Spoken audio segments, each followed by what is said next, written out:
It's been more than a year since my last best and worst perks video, so let's take a look and see if the perk buffs and reworks were enough to shape up the meta. Let's start the video with anti-heal perks, perks designed to slow down or revert the progress of healing for survivors. For the first time in this series, a perk that was the worst in its category is now one of the best, as thanks to the rework done to leverage, this perk is so much better. Now it is designed to make the rescuer of a hook take 50% slower to heal for 30 seconds, which counters resetting under a hook, allowing killers to return back in order to punish the rescuer, tunnel the unhooked survivor, or making survivors take longer to heal overall, adding in to the slowdown of the match. With Orela being a very popular pick with this patch, leverage is even better, as it counters the new perk Do No Harm, as well as it partially counters Will Make It.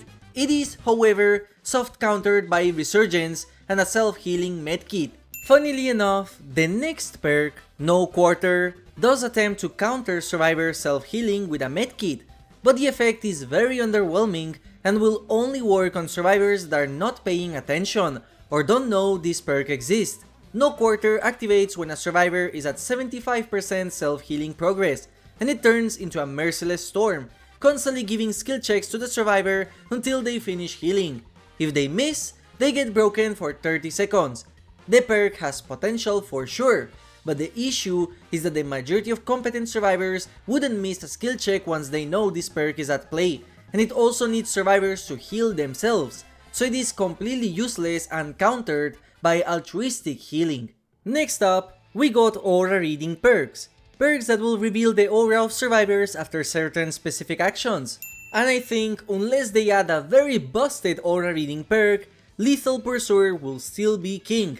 This perk will reveal the aura of survivors at the beginning of the match for 9 seconds, and it also extends all types of aura read effects for 2 seconds, including itself. This perk makes a lot of aura reading perks insanely good, and it also works with the majority of aura add-ons.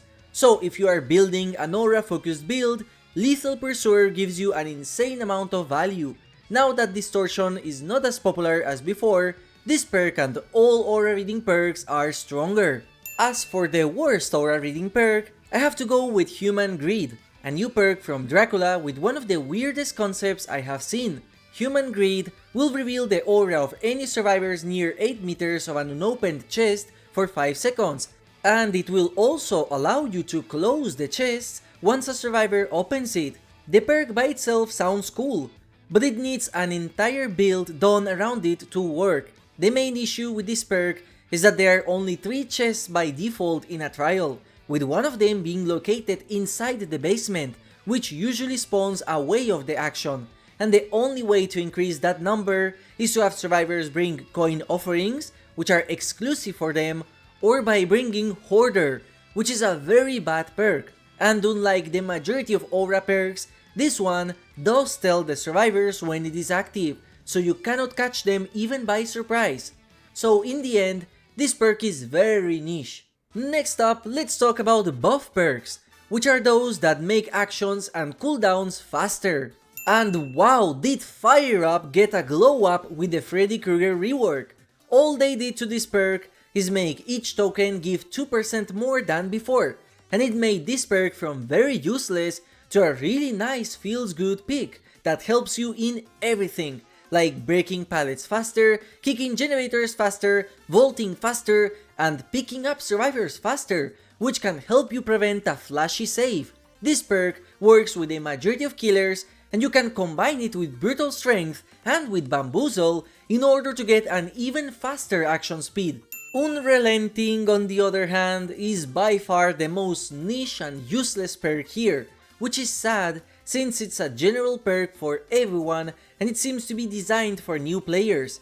Unrelenting will reduce the cooldown of missed basic attacks, and some experts use this perk in order to intentionally miss and hit survivors with a second attack that comes out faster, but it is extremely niche. The thing that killed this perk for me is discovering that it doesn't work on obstructed hits, which is the game's definition of basic attacks that hit an obstacle. This means you can't even use it with the dredge to make locks faster, and it doesn't even help when the auto-aim forces your hit to go to a pallet or a corner of a wall. Next up, let's talk about the reverse of buff perks, which are debuff perks. Instead of boosting you, they make the survivors worse. A problem that many debuff perks have is that the effects are not very visible for you as a player, and a lot of times the requirements to activate them are niche. Mindbreaker is the only debuff perk that will work every single time, as the activation for it is to simply start repairing a generator, and survivors get exhausted and the blindness status effect for 5 seconds. This perk counters a lot of aura reading perks for survivors like Kindred, any killer aura read like Alert, Poised, and Fogwise, and it also technically counters the new Aurela perk, but that perk is not that good.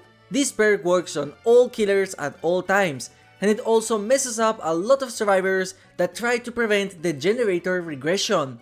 Another year where Septic Touch is completely useless, and it might stay useless for the next year too, since there is no news of behavior changing this perk. Septic Touch will debuff the healer survivor anytime they perform a healing action, and they will suffer from the blindness and exhaustion status effect for 10 seconds. Already the problem of this perk is that it only works inside your terror radius, so it is useless for stealth and ambush type of killers that want to keep survivors injured. And guess which killer is one of them? Dead Reg. So this perk sucks on the killer that it comes with. Even if this perk worked at all times globally, I still think this perk would be useless. Please rework its behavior, that way I don't have to talk about this perk again in the next video. Now let's go for Chase Perks, which are perks focused on dealing with loops and vaults easier during a chase. I don't think there is a better perk in general in this game like Bamboozle. It's such a crutch perk. Not only does the faster vault speed make getting some hits possible, it also blocks the vault for 15 seconds, which makes some loops like the shack so much easier to play around, saving you a lot of time. The reason I call it a crutch perk is because it makes you not learn looping and mind games, and a lot of the times it makes you dependent on this perk, which is exactly what happens to me with Bubba and Hillbilly, and the majority of M1 killers. It's so good that in my personal opinion, in solo queue against the majority of survivors, and even against 1 vs 1s, this perk is one of the best in the game outright. And next up, we sadly have another perk from the Houndmaster, which is All Shaking Thunder, which is very fun, but very bad at the same time. This perk activates anytime you fall off a height, and for the next 16 seconds, your basic attack range is increased by 75%. After that, this perk enters a 5-second cooldown, and then you can activate it again. The problem is the condition to activate this perk, as it is very niche and map dependent, as there are a lot of maps where there are no heights to activate this perk while you are in a chase. Another problem is that this perk tells all survivors in the map that you activated it, so unlike with Coup de Grace, you are not surprising survivors with this. Next up, I wanted to create a new category of perks, which are the Haste focused perks, a controversial category with a lot of debates in the community. I am very surprised to say this, but a perk that in the past was considered for the worst placement is now one of the best haste perks in the entire game individually, and it's all thanks to buffing your speed to 10% instead of 5%, and trust me, that is extremely noticeable. Unbound will activate for 30 seconds after a survivor is injured by any means, and once you vault during those 30 seconds, you get the speed boost for 10 seconds. This perk, just like Bamboozle, will make a lot of loops like the shack into a hit thanks to the insane speed you get from it, and the best part is that the activation condition is really easy, as all you have to do is do your job and injure survivors. It feels amazing, and I am happy that it got a very necessary buff. Considering how you can stack this buffed version with other haste perks, it is actually super strong on certain killers. If the devs decide to return back into making haste not stack, I think Unbound will be one of the most picked haste perks. As for the worst, we have another perk that also grants you a 10% haste bonus when active for 10 seconds. So what's the difference? It's the activation condition. As unlike with Unbound, where the activation is aggressive, Shadowborn needs you to be flashed, which makes it so much worse.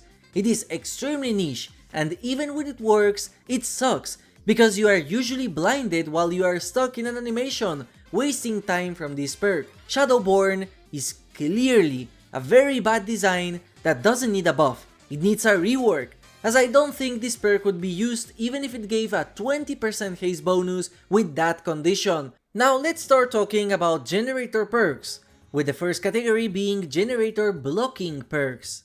Corrupt Intervention has been one of the best perks in the game for a long while, helping weaker killers a lot in the early game, which is the most important moment in the match, as a good start can lead to a 4k, and delaying the first generator is always great. It helps setup characters do their setup or start powering up, and it allows strong killers to force survivors to move more around the map in the beginning in order to find generators to work on, which is time that is added up. Since the perk also works at the beginning of the match, you don't run the risk of anti-synergy with gen regression perks like Pain Resonance or Pop Goes the Weasel, making it a fantastic pick on every single killer.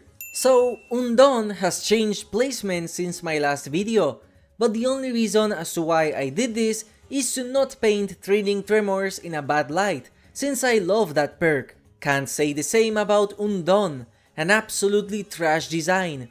This perk will get 3 tokens every time a survivor misses a skill check, up to 30, and then you can consume the tokens on a generator by kicking it, regressing it that percentage and blocking it for the same amount. It is by definition a win more perk, because missing a skill check already removes 10% of a generator, and guess who are the only survivors missing them? Noobs! Also, fun fact, with the addition of the skill check buffer to prevent them appearing when you let go of a generator, this perk got shadow nerfed. It is absolutely, undeniably, one of the worst perks in the entire game and one of the worst perks in this video in general. Also, why would you want a generator to be blocked after you kick it? It just prevents the generator from being regressed. Absolute trash design. Next up, we have the most important and widely used perks, the Generator Regression Perks. In my last video, I put Pop Goes the Weasel as the best gen regression perk, but there is a problem with that one, and that is the fact that non-lethal killers and low mobility killers do not take as much advantage of it. Surge solves a lot of those problems, making me rank Surge as one of the best gen regression perks for casuals. It's fantastic, and the best part of it is that it works seamlessly with the gameplay of the match. As long as you down a survivor with a basic attack, all generators 32 meters near you explode and regress 8%. This saves you a lot of time since you don't have to go to the gens to kick them, and also it gives you a bit of tracking, because as long as you hear a survivor screaming, it means that someone is repairing one of those generators. Call of Brine used to scare survivors when it was in effect, and now it's a joke. After kicking a generator, it will turn yellow and will regress at 25% extra. Now, fun fact, the base regression of a generator, which is 100%, means that for each 4 seconds that pass, a survivor will have to take 1 second to repair that generator. Since Call of Brine only works for 60 seconds, it means that the extra regression you get from this perk is basically meaningless. The only good thing about it is that it gives a notification when a survivor hits a good skill check, so at least it can be used as a tracking perk. But as a regression perk, this sucks. Next up, let's talk about the second biggest category of perks, and that is Hex Perks. There are many totems that survivors can leave uncleansed to save time, and Blood Favor is not one of them. Once you injure a survivor, all pallets 32 meters from them will be blocked for 16 seconds, so with strong killers that can down fast with your power, this perk is fantastic. Most of the time, it will not last very long, as survivors will want to break it as soon as possible, but even if it helps you in 2 chases at the start of the match, it's already great, and the lethality increase you get from it will also increase your overall pressure in the match. And as for the worst hex, it is Two Can Play, which has a really unique idea, but in practice it is absolutely trash. Since I talked about this in my least used perks video, I will be quick. The perks effect is basically useless, survivors can pre-drop or stop blinding you once they know you have it, it requires you to get stunned, so you need Enduring or another perk to combo it with, and the setup requires you to get stunned twice, which will take your time away. The only time this perk is useful is against survivors with accessibility issues where the blind effect could cause them problems, and even then they can counter it by not stunning you. It's so bad that I think wasting time breaking this totem is the most amount of value it will give you. Let's talk now about Obsession Perks. Perks focused on the obsession mechanic. Friends Till the End is a fantastic perk that gives you tracking as well as some kind of lethality, and it even combines well with other obsession perks. This perk activates whenever you hook a survivor. If it's not the obsession will get their aura revealed for 10 seconds and they will be exposed for 20 seconds. If they are the obsession, then someone at random will scream, revealing their location and becoming the new obsession. So this perk works like a more aggressive barbecue and chili, which combines extremely well with killers that have a lot of mobility and can reach the obsession fast. In my opinion, it's one of the best designed perks in the entire game. Even with the 2% haste buff that it received recently, I still think Game Afoot is way too niche to activate. This perk is very curious. When you hit a survivor with a basic attack, if they are the person with the longest chase, they become the obsession. Then, if you break a pallet, wall, or generator while chasing the obsession, you get a 7% haste bonus for 10 seconds. This perk is kinda okay, and it is for sure better than it was in the past. But the thing that kills it is the fact that the perk does not work when you break pallets with your power, so it makes a lot of synergies with killers useless. With that changed, this perk could become interesting in some characters. Next stop, Scourge Hook Perks. Perks focused on the Scourge Hook mechanic. As much as I would want to put Jagged Compass as the best Scourge Hook perk, Pain Resonance is just so much better still. Gens are flying against competent teams, so to have a perk that rewards you for downing survivors by regressing the most progress gen for 20% is great, and one of the best regression perks in the game. However, it still has flaws, like the fact how Scourge Hooks themselves are RNG based, which Jagged Compass fixes, or how you might waste the 20% if there are no generators with a lot of progress done. But individually speaking, Pain Resonance is for sure the best Scourge Hook perk. And to the surprise of absolutely nobody, Hangman Streak is still the worst Scourge Hook perk in the game, and that's even with Jagged Compass. The aura reveal is super hard to get, since it only happens near Scourge Hooks, of which there are only 4 total in the map. The sabotage notification effect is also completely useless, since you will see or hear the survivor sabotaging the hook with your own eyes without needing the notification. With a larger radius for the aura reveal, and maybe with the effect of making Scourge Hooks unbreakable, it could be used as a pair combined with Jagged Compass in order to counter sabotage squads and give you global aura reveal that becomes stronger the more hooks you get. And next up, let's talk about a new category of perks for this video, and that's Stealth Perks. These perks are focused on allowing you to play in mischievous ways. I absolutely love Unforeseen, and I love how this perk works perfectly with the killer it comes with. Also, fun fact, all of the unknown perks have appeared in this video. Unforeseen will transfer your terror radius to the generator you kicked, giving you the undetectable status effect. This, unlike other stealth perks, makes survivors more confident than usual, because they will still be able to hear the terror radius, so they might not know that you are approaching their way. Unlike with Trail of Torment, the generator is not revealed, and since kicking generator is something most players will do during a match, this perk will always get value, even if it's the small detail of removing your red stain, which makes looping harder for survivors. Insidious is an infamous perk in the game, associated with basement camping Leatherfaces. However, now with the anti-camp feature being part of the game, this legend is forgotten by many.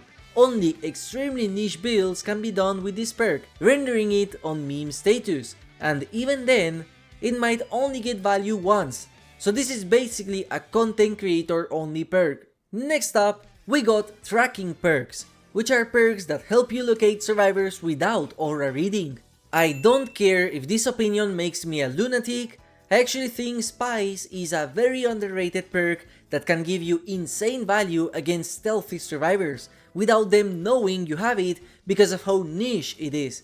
Spies will notify you anytime a survivor scares a crow 32 meters from you. Languid Touch also combines really well with this perk, allowing you to know which survivor is affected by it. This perk also works in an interesting way with killers that have the survivor's location hidden, like Spirit during phasing, Dracula's Bat form, and the Knight's Guard Orb. Only Calm Spirit can counter this perk, which can also be countered too since it's affected by exhaustion. Now that Predator has been reworked into becoming an aura reading perk, its place was taken by Territorial Imperative. Now wait, Territorial will reveal the aura of a survivor going inside the basement as long as you are 24 meters away from it. So why is this perk here when it should be an aura reading perk? The reason why is something extremely niche. Even if a survivor has distortion or shadow step or off the record, you still get the notification of the survivor entering the basement. So it technically works as a tracking perk, and that's what most of you will use it for, to track when a survivor enters a basement. This perk is only good in certain very niche situations, making its design absolutely horrible in my personal opinion. Let's talk now about utility perks, which are those which provide interesting utilities to help you in-game. Franklin's Demise is by far the best utility perk that gives the most value in the match, since items are extremely strong in the current meta, like stacked toolboxes, syringes in medkits, and it even counters keys and flashlights. Franklin's Demise will force a survivor to drop the item they were carrying after being hit with a basic attack, and while they are dropped, they will get their charges reduced, up to being completely depleted. Survivors will come back to the items like Moth to a Light, which can help you get a down since picking items makes survivors stuck in place. Back when Weave Attunement was great, this perk was everywhere, but even without it, it's still fantastic. I dedicated an entire video on Shattered Hope that you can watch after you finish this one, because I don't want to repeat myself a 10th time. This perk is absolutely trash, bad design, and I hope it gets a rework so at least we get a good perk in the game for free. And hey, with the Dark Theory buff, maybe Shattered Hope will get some use. Who am I kidding, this perk is just trash. And finally, let's talk about Endgame Perks, which are perks exclusively aimed for the end game period of the match.